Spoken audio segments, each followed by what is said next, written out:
All right, welcome to the deep dive. You know the drill, right? We take this mountain of information and try to make sense of it all. We pull out the good stuff so you don't have to. Yeah. Today we're tackling Tools of Titans, this fascinating collection of insights from, well, Titans, those high achievers, the ones who seem to have it all figured out. Exactly. This book is packed with wisdom from entrepreneurs, athletes, artists, you name it. And for this deep dive, we've got excerpts focusing on success, well-being, personal growth, the whole shebang. But here's the thing. There's no one-size-fits-all solution. Nope, not at all. What works for one person might be totally relevant for another. That's kind of the beauty of this, though, isn't it? It's all about picking and choosing what resonates with you, creating your own unique path. Absolutely. So our mission here is to distill these insights, give you some practical takeaways, and hopefully spark some aha moments along the way. So let's dive in, shall we? One recurring theme that jumps out is the importance of mentorship, learning from others. Yeah, and you wouldn't necessarily expect this, but even someone like Arnold Schwarzenegger, Mr. Universe, Terminator, the Governator, he's adamant that he's not self-made. He credits a whole bunch of people for their guidance and inspiration. That's right. Schwarzenegger talks about seeking out wisdom from all sorts of people, like Joe Weider, the bodybuilding legend, even Nelson Mandela and Muhammad Ali. He saw the value in absorbing their experiences, using it as fuel for his own ambitions. So right off the bat, we see that even the most successful individuals recognize they didn't get there alone. There's this constant emphasis on seeking out mentors, finding people who have already walked the path you want to take. And it goes beyond just listening to advice. The book has this interesting exercise where the same profile is given to a bunch of top performers. And guess what? They all have different opinions on what's important, what to cut out, shows you how personal success really is. Exactly. Yeah. And that leads to what they call rule #2. Skip, but do so intelligently. Basically, be an active filter. Don't just blindly accept everything. Figure out what aligns with your goals, and even be aware of what you're choosing to skip. Makes sense. Be a mindful learner. Now, speaking of different paths, let's talk about how the book tackles the idea of success itself. Well, the interesting thing is, it frames success, whatever that means to you, as achievable by gathering and applying the right field-tested beliefs and habits. So it's about looking at what's worked for others in the real world. And get this. They say that no matter how crazy your goal might seem, even something like, I don't know, colonizing Mars, someone, somewhere, has probably already figured out the principles for something just as monumental. Like building empires, creating groundbreaking companies, those sorts of things. There are often underlying principles, patterns that apply, even to seemingly unprecedented feats. And to illustrate this, they bring up Siddhartha's 3 answers. I can think, I can wait, and I can fast. 3 pretty powerful statements. I can think. It's about making good decisions, asking the right questions. I can wait. It's that long-term vision, the resilience to stick with things, and I can fast. Well, it's not just about food. It's about mental toughness, being able to withstand discomfort, challenges, setbacks. That's a pretty solid framework, right? Mental strength, patience, and grit. Now let's shift gears a bit.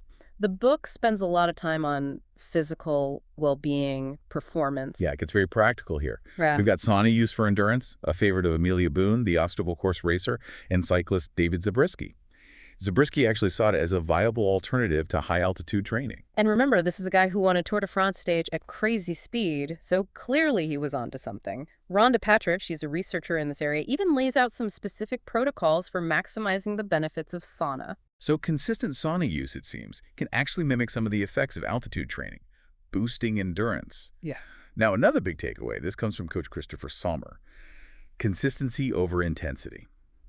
He emphasizes that certain physical adaptations just take time, weeks, months even. Here's the saying, there are no old, stupid gymnasts. It means they all know their limits and build up gradually. Trying to rush the process is a recipe for disaster. And you see this a lot in gymnastic strength training, GST. You get these stair-step improvements after periods of consistent, even seemingly low-intensity effort. So yeah, slow and steady wins the race, as they say. We even get detailed descriptions of specific GST exercises like butt walks. Sounds a little strange, I know. You hold a weight near your collarbones, keep your legs straight, and, well, walk your butt cheeks across the floor, back and forth. Sounds more fun than it probably is. Then there's the Jefferson curl or J curl. It's like a very, very slow, controlled deadlift with stiff legs. You roll your spine down, one vertebra at a time, then slowly roll back up. Again, the emphasis is on taking it slow, being patient with the movement. Now, if you want a real challenge, try dips with RTO, ring turnout. It's a regular dip, but at the top, you rotate your hands outward, like a clock at 10 and 2. Really engages those stabilizing muscles, especially in your shoulders. If regular dips are too much, they recommend starting with push-ups with the same ring turnout. So you can always modify, scale things to your level. Now, let's talk fuel, what we're putting into our bodies. The ketogenic diet gets some attention, particularly for maintaining or building strength, even in advanced weightlifters. It's a high-fat diet, like 75–80% of your calories from fat, Yeah. with very few carbs. The idea is that your body starts burning fat for fuel and produces ketones, which have some interesting effects. Right, like they're anti-catabolic, meaning they prevent muscle breakdown. And they're also anti-inflammatory, reducing swelling, pain. Pretty appealing for athletes, and not just them. There's a personal story in the book about someone who found that going into deep ketosis actually eliminated their Lyme disease symptoms. Could be linked to that mitochondrial rehab, helping the energy centers of the cells work better, plus the anti-inflammatory effects. Fascinating stuff, although, of course, more research is needed. Now, for those already in ketosis, the book mentions exogenous ketones, stuff like KetoForce or Prove It Ketos, as potential carb substitutes before or during workouts. Yeah, these supplements can provide those ketones directly, so you don't have to rely on carbs for fuel. Patrick Arnold, he's pretty knowledgeable in this area, provides some insights on this. Fasting gets a mention too, particularly before chemotherapy. Apparently, Dom D'Agostino, a researcher in this field, suggests it might make cancer cells more vulnerable to the treatment. The thinking is that fasting can slow down the growth of rapidly dividing cells, like cancer cells, and potentially create this energy crisis within them, making them more susceptible to chemo and radiation. It's promising, but definitely still in the research phase. There's even a mention of ursolic acid spray, though the anecdote about someone overdoing it is pretty funny. Apparently, it might have some muscle-building and fat-burning properties. Ursolic acid is found naturally in apple peels and other plants. The spray form is less common, though. And yeah, that story serves as a good reminder. Sometimes more isn't always better, even with seemingly healthy things. Then we've got the Wim Hof method, all about cold exposure. It supposedly boosts the immune system, helps with fat loss, even elevates mood. Who knew, right? Yep. They even mentioned Vincent van Gogh being prescribed cold baths back in the day. Cold exposure can be a powerful stimulus, triggering all sorts of beneficial responses in your body. And the Wim Hof method combines specific breathing techniques with that cold exposure to take it even further. Speaking of, Rick Rubin, the famous music producer, has a very specific barrel sauna he uses with an oversized heater for ultra-fast warm-up. Sounds intense. It's all about efficiency, probably, getting that sauna hot quickly so he can fit it into his busy schedule. That bigger heater, while not typical, does the trick. Acro-yoga exercises get some attention too, like folded leaf and gravity boots, both great for decompression, improving flexibility. In folded leaf, one person supports the other, flyer's ribcage on the base's shins, arms relaxed overhead. Gravity boots involve the flyer holding the base's feet, base lying on their back. Sounds like trust is key here. Definitely. And for a low-carb post-workout option, they mention goat whey. Good choice for those following a keto diet or just want to keep their carb intake low. Now, Charles Poliquin, a strengths coach, has a high bar for success with female clients. He aims to get them doing 12 chin-ups in 12 weeks, regardless of their body fat percentage. Ambitious. Yeah. But it shows the strength gains women can achieve with the right training. And his own diet is pretty strict. His usual breakfast is wild meat, nuts, maybe some berries or avocado. Even when traveling, he'll opt for things like sardines and Brazil nuts, clearly a fan of nutrient-dense foods. He prioritizes high-quality protein and healthy fats, whether at home or on the go. Now, the book also delves into different types of magnesium: threonate, glycinate, orotate, each potentially beneficial for specific tissues and sleep. Not all magnesium is the same, apparently. Each form is absorbed differently and might target certain areas better. Magnesium threonate, for example, is known for potentially improving sleep quality. Dominic D'Agostino, he's a researcher we mentioned earlier, has some interesting thoughts on magnesium as well. Another expert, Kelly Starrett, a physical therapist, emphasizes ankle mobility for preventing lower body injuries. He even recommends using a calf machine as part of your warm-up. Makes sense, actually. If your ankles are stiff, it can throw off your entire alignment, causing problems in your knees, hips, even your back. They also mention helpful tools like voodoo floss for compression and pain relief, and furniture sliders, great for exercises like ag walks with rear support. Simple but effective. Yeah, they're pretty affordable and accessible ways to address common physical limitations. Now, for strength training enthusiasts, Pavel Tsetselin's Power to the People deadlift program gets a shout out. This one's interesting. Just 2 sets of 5 reps, 5 days a week. So it's all about consistency over volume. Apparently, it can lead to rapid strength gains. And the anecdote about his father taking up deadlifts in his 70s and setting records is pretty inspiring. Shows you it's never too late to start. And then we've got the Greasing the Groove method, or GTG.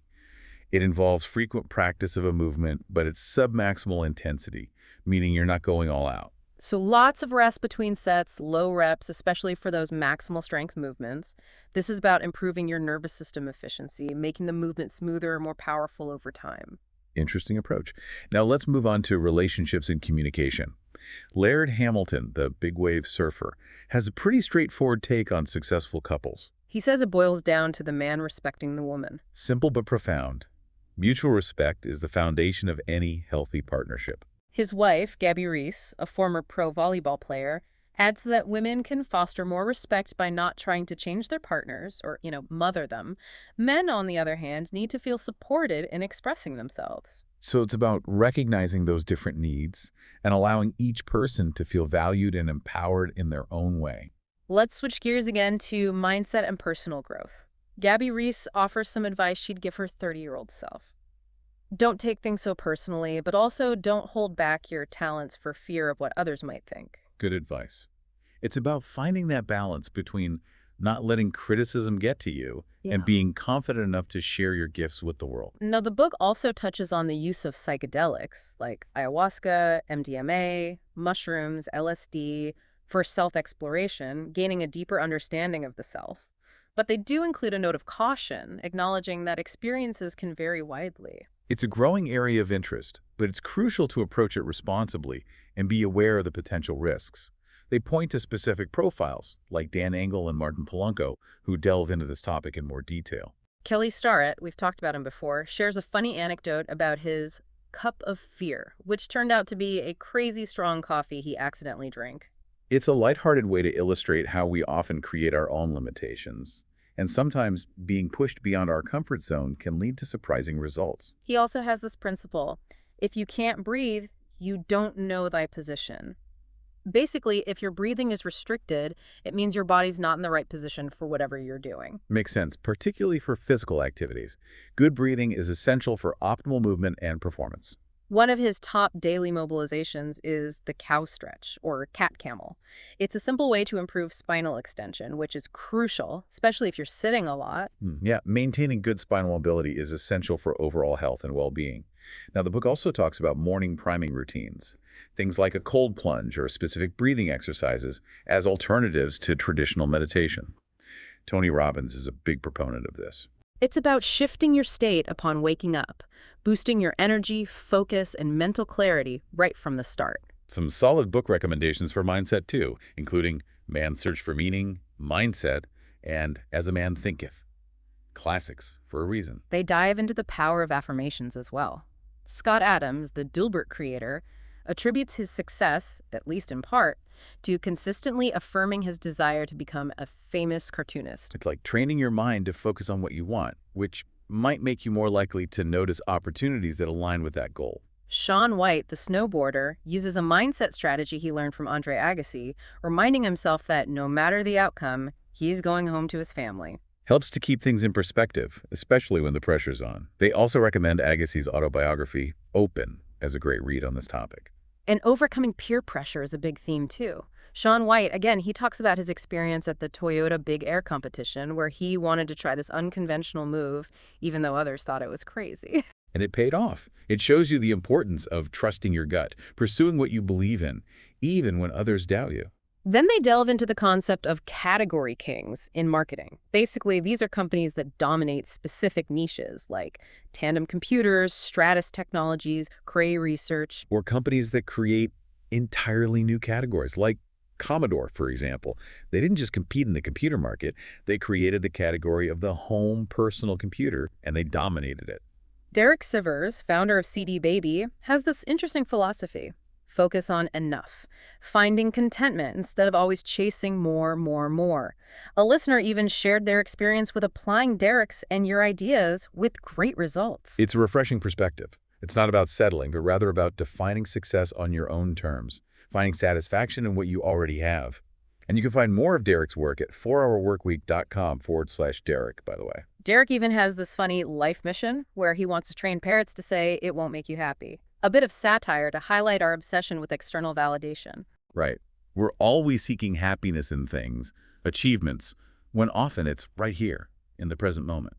He also talks about diminishing returns, illustrated by a cycling anecdote where pushing harder didn't actually lead to a better outcome.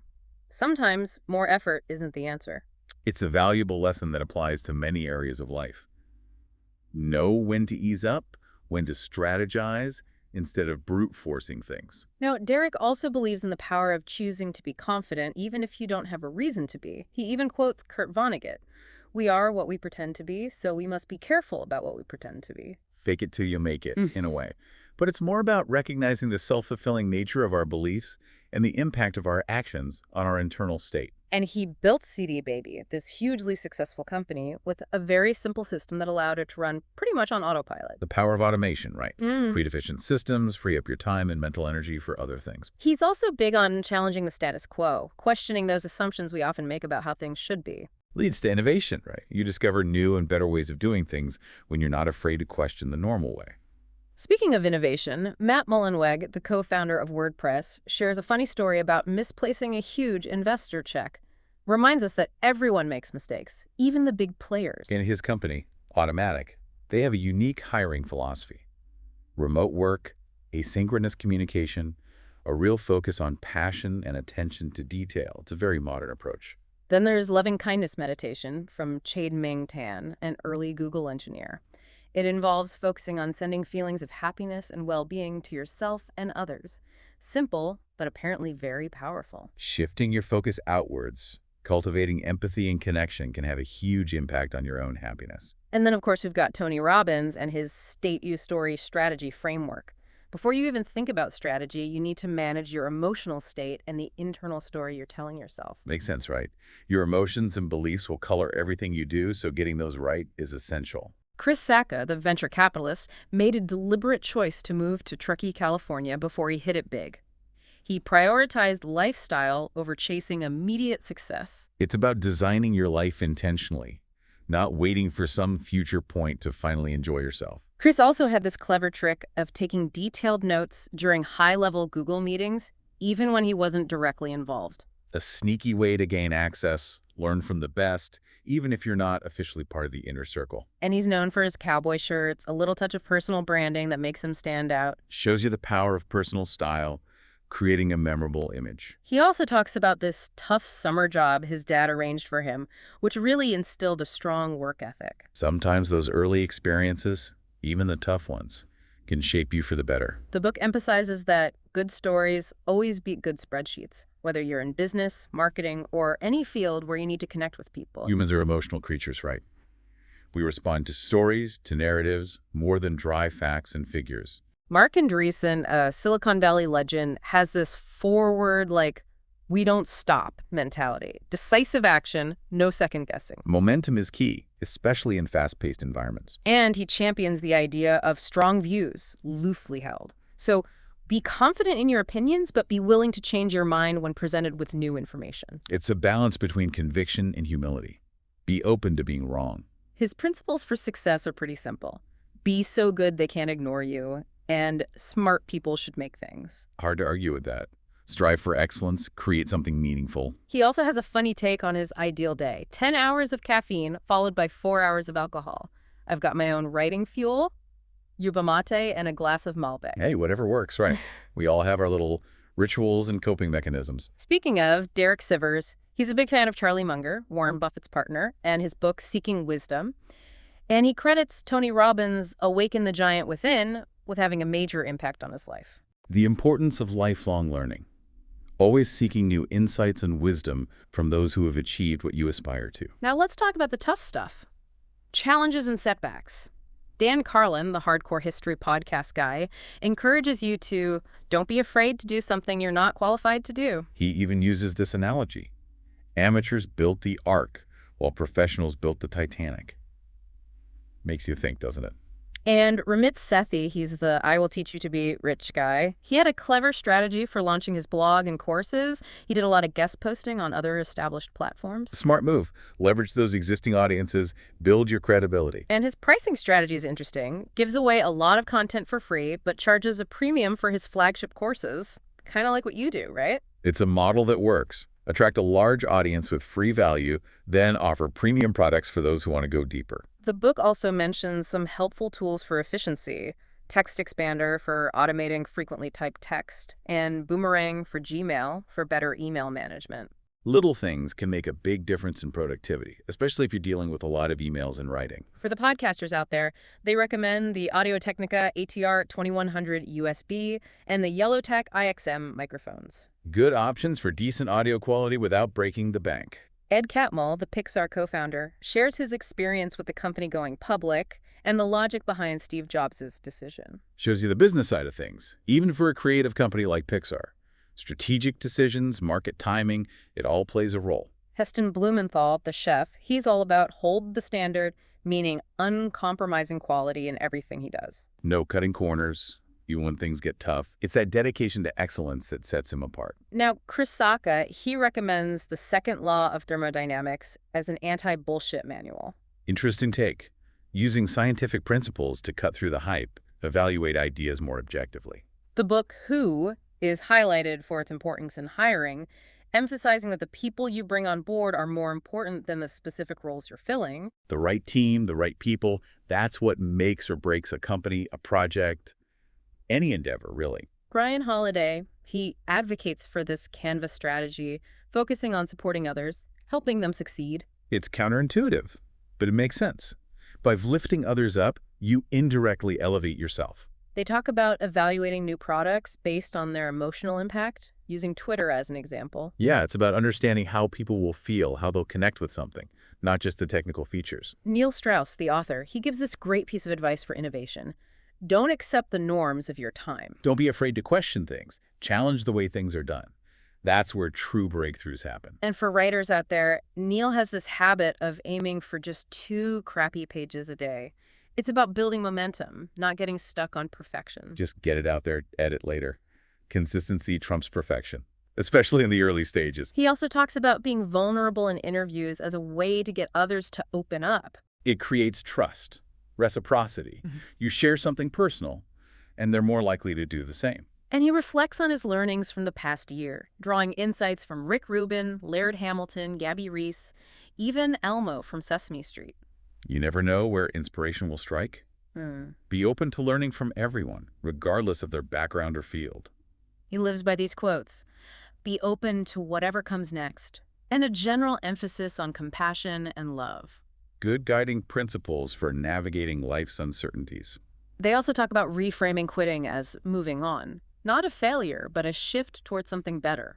A more positive perspective on making changes, pursuing new opportunities. Scott Belsky, he says, when 99% of people doubt you, you're either gravely wrong or about to make history. Food for thought. It takes courage to go against the grain, to pursue your vision, even when others don't get it. Peter Diamandis, he operates by this principle. The best way to become a billionaire is to help 1 billion people. Impact-driven success. Solving big problems, creating widespread positive change, that's what it's all about. He tells this crazy story about announcing the $10 million Ansari X Prize with no funding secured. Talk about bold. Yeah. But he had this unshakable belief in his vision, this super credibility, as he calls it, that inspired others to get on board. And he stresses the importance of a massively transformative purpose to overcome obstacles, something that really resonated with him in his own journey. A powerful driving force, a clear why that keeps you going when things get tough. Peter also incorporates Wim Hof-style breathing practices and has a pre-bed ritual of reviewing his 3 wins of the day. Taking care of both his physical and mental well-being. Positive reinforcement, reflection, it all adds up. And he asks some thought-provoking questions, like how to tackle those billion-person problems and how to disrupt yourself before someone else does. Staying ahead of the curve, constantly innovating, adapting. Sophia Amoruso, she believes that a good day starts with exercise. Get those endorphins flowing. Set yourself up for success. She also has a grounded perspective on success, viewing it as an ongoing journey, not a destination. And she emphasizes not being too impressed by the outward achievements of others. Focus on your own path, your own growth, and don't get caught up in comparisons. BJ Novak, he's got a clever tactic for getting VIPs involved in his projects. He honors them and often donates proceeds to their chosen charity. Win-win situation.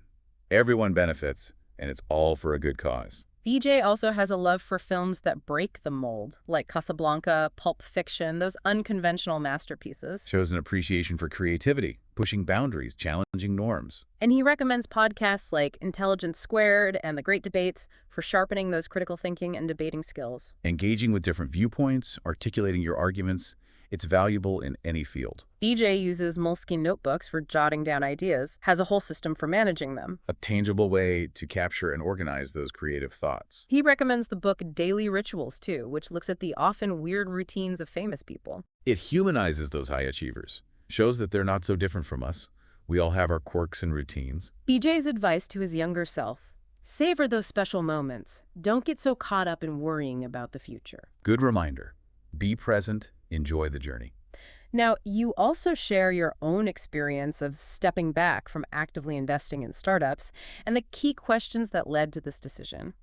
Focusing on what you're uniquely good at, saying a resounding hell yeah to commitments, and realizing that your goal with investing was ultimately about improving your quality of life. Aligning your actions with your values. It's a constant process of reassessment, figuring out what truly matters. And you bring up this powerful concept of cauterizing blessings that have become burdens. Letting go of things that were once positive but are now holding you back.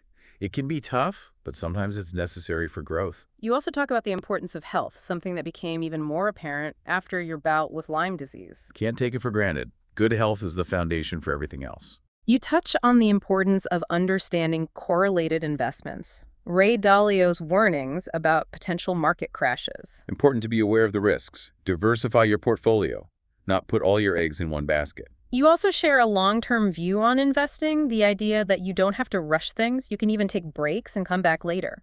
And you emphasize having very strict criteria for the startups you do invest in. It's about being patient, selective, not chasing every shiny object. And you provide strategies for cutting back on commitments, reducing stress, identifying the activities that cause the most negativity, engaging in fear-setting exercises to face those anxieties head-on. Practical tools for managing stress and making more informed decisions. Maria Papisso, the brain pickings curator, offers some great starting recommendations from her archive.